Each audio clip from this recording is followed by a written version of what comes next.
అంతా ఊహించిన విధంగానే జరిగింది. ఇవాళ మినిస్టర్స్ క్వార్టర్స్లో కాంగ్రెస్ రాష్ట్ర వ్యవహారాల incharge Deepdas Munshi Station Ghanpur MLA Kadiyam Srihari ఆయన కూతురు కడియం కావ్యను కలిశారు. అనంతరం వారిని కాంగ్రెస్ పార్టీలోకి రావాలని ఆహ్వానించారు. అందుకు కడియం కూడా సూచనప్రాయంగా ఓకే చెప్పినట్లుగా తెలుస్తోంది.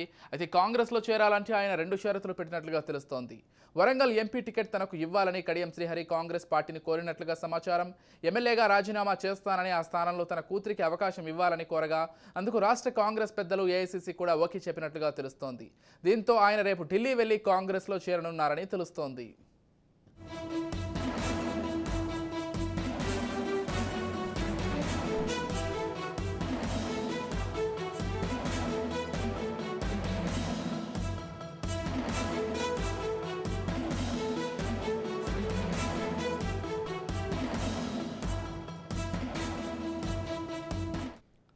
అంతా ఊహించిన విధంగానే జరిగింది. ఇవాళ మినిస్టర్ క్వార్టర్స్లో కాంగ్రెస్ రాష్ట్ర వ్యవహారాల incharge Deepdas Munshi Station Ghanpur MLA Kadiyam Srihari ఆయన కూతురు కడియం కావ్యను కలిశారు. అనంతరం వారిని కాంగ్రెస్ పార్టీలోకి రావాలని ఆహ్వానించారు. అందుకు కడియం కూడా సూచనప్రాయంగా ఓకే చెప్పినట్లుగా తెలుస్తోంది. అయితే కాంగ్రెస్లో చేరాలంటే ఆయన 2 షరతులు పెట్టినట్లుగా తెలుస్తోంది. వరంగల్ ఎంపీ టికెట్ తనకు ఇవ్వాలని కడియం శ్రీహరి కాంగ్రెస్ పార్టీని కోరినట్లుగా సమాచారం. ఎమ్మెల్యేగా రాజీనామా చేస్తానని ఆ స్థానంలో తన కూతురికి అవకాశం ఇవ్వాలని కోరగా అందుకు రాష్ట్ర కాంగ్రెస్ పెద్దలు ఏఐసీసీ కూడా ఓకే చెప్పినట్లుగా తెలుస్తోంది. దీంతో ఆయన రేపు ఢిల్లీ వెళ్లి కాంగ్రెస్లో చేరనున్నారని తెలుస్తోంది.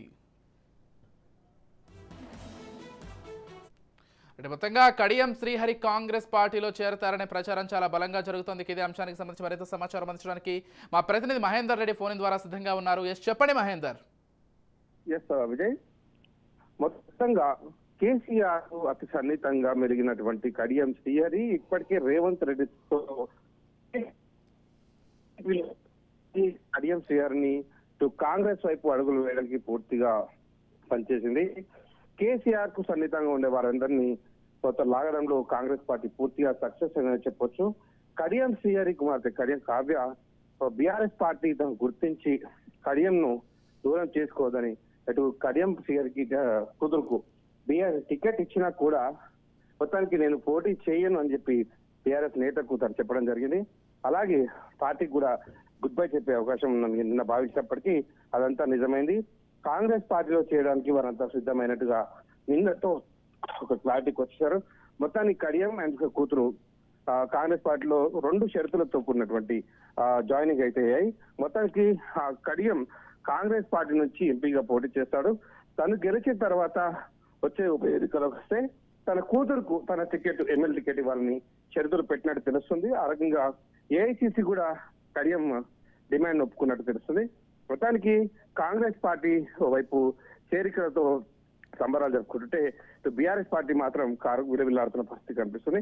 ఇంకా కేశవరావు కూడా అదే దారిలో ఉన్న పరిస్థితి. తన కూతురు ఇప్పటికే చేసేది మేయర్ ఉంది. తను కూడా చివరి వరకు కాంగ్రెస్ లోనే ఉంటారని చెప్పడం జరిగింది. మొత్తానికైతే బీఆర్ఎస్ పార్టీకి పార్లమెంట్ ఎన్నికలు సమీపిస్తున్న వేళ ఈ గడ్డు పరిస్థితి చాలా విపత్కర పరిస్థితి. చాలా వరకు పార్టీకి ఇంకా వీక్ అయ్యే అవకాశం ఖచ్చితంగా కనిపిస్తుంది.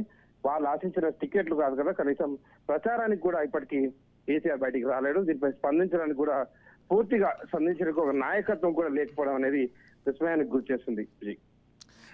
అంటే మహేందర్, మనం ఒక్కసారి బీఆర్ఎస్ పరిస్థితిని గమనించినట్లయితే మరింత అధ్వానంగా తయారవుతోంది.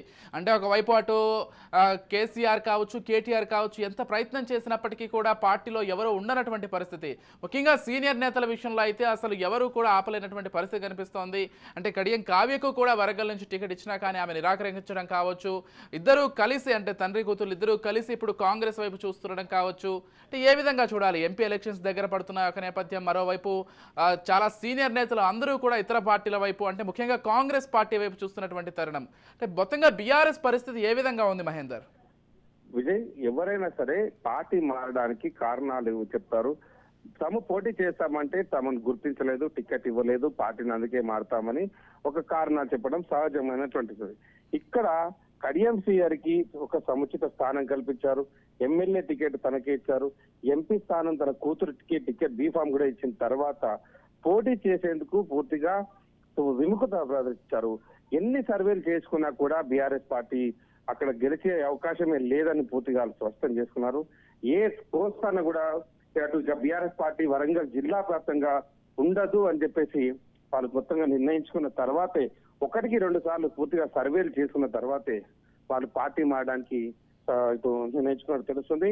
ఇక ఎలక్షన్ సమీపిస్తున్న వేళ దాదాపు ఎంపీ రంజిత్ రెడ్డి ఇప్పటికే చేవెల నుంచి బీఫామ్ అందుకున్నా కూడా తాను కూడా మరి పార్టీలో ఉండను, కొనసాగను, పోటీ చేయనని చెప్పడం జరిగింది. వీరంతా కూడా సర్వేలు చేసుకున్నారు. దశాబ్ద కాలంగా బీఆర్ఎస్ పార్టీకి ఇచ్చిన అవకాశాన్ని అంతా కూడా అధికార దుర్వినియోగం చేశారు. వరుసగా కేసులు కనిపిస్తూనే ఉన్నాయి కంటి ముందే. ఓవైపు కేసీఆర్ కూతురు సైతం తీహార్ జైల్లో రోజులు లెక్కబెడుతున్న పరిస్థితి ఉంది. సో ఇన్ని నేపథ్యంలో తెలంగాణ సమాజం అంతా కూడా ఇప్పటికే బీఆర్ఎస్ పార్టీని ప్రత్యక్ష స్థాయికి మొత్తం కూర్చోబెట్టింది. ఇన్ని పరిస్థితుల మధ్య ఇన్ని జరుగుతున్న నేపథ్యంలో ఎట్టి పరిస్థితుల్లో కూడా తెలంగాణ ప్రజలు బీఆర్ఎస్ పార్టీని వారంతా కూడా విశ్వసించారు. ఖచ్చితంగా ఓటమి ఇస్తారు. ఓటు వేయడానికి ఎవరు లేరు. అప్పట్లో కేవలం కవిత మీద ఆరోపణలు ఉన్న నేపథ్యంలోనే కాంగ్రెస్ బీఆర్ఎస్ పార్టీని ప్రతిపక్షానికి గురి చేసినట్టు వేరు. ఇప్పుడు అరెస్టులు అయ్యాయి. ఫోన్ ట్యాపింగ్, ఆ లిక్కర్ స్కామ్లు, ఆ భూ కబ్జాలు ఒక్కొక్కరుగా ఇవన్నిట్లలో కూడా గురిపోవడం ఇంకా మరింత పార్టీకి డ్యామేజ్ అయ్యే అవకాశం. సోషల్ మీడియా ప్రతి ఒక్కరి చైతన్యవంతులు చేస్తుంది. ప్రతి ఒక్కరు కూడా చాలా వరకు రాజకీయాల్లో పూర్తిగా అవగాహన కలిగిన వ్యక్తులు. ఒకప్పట్లా లేదు, ఇప్పుడు పూర్తిగా పరిస్థితి వేరు అనేటువంటి విషయానికి వారంతా కూడా ఒక నిర్ణయానికి వచ్చారు. ఆ రకంగా నిర్ణయాలు తీసుకున్న పరిస్థితి కనిపిస్తుంది. Right, thank you Mahender Reddy.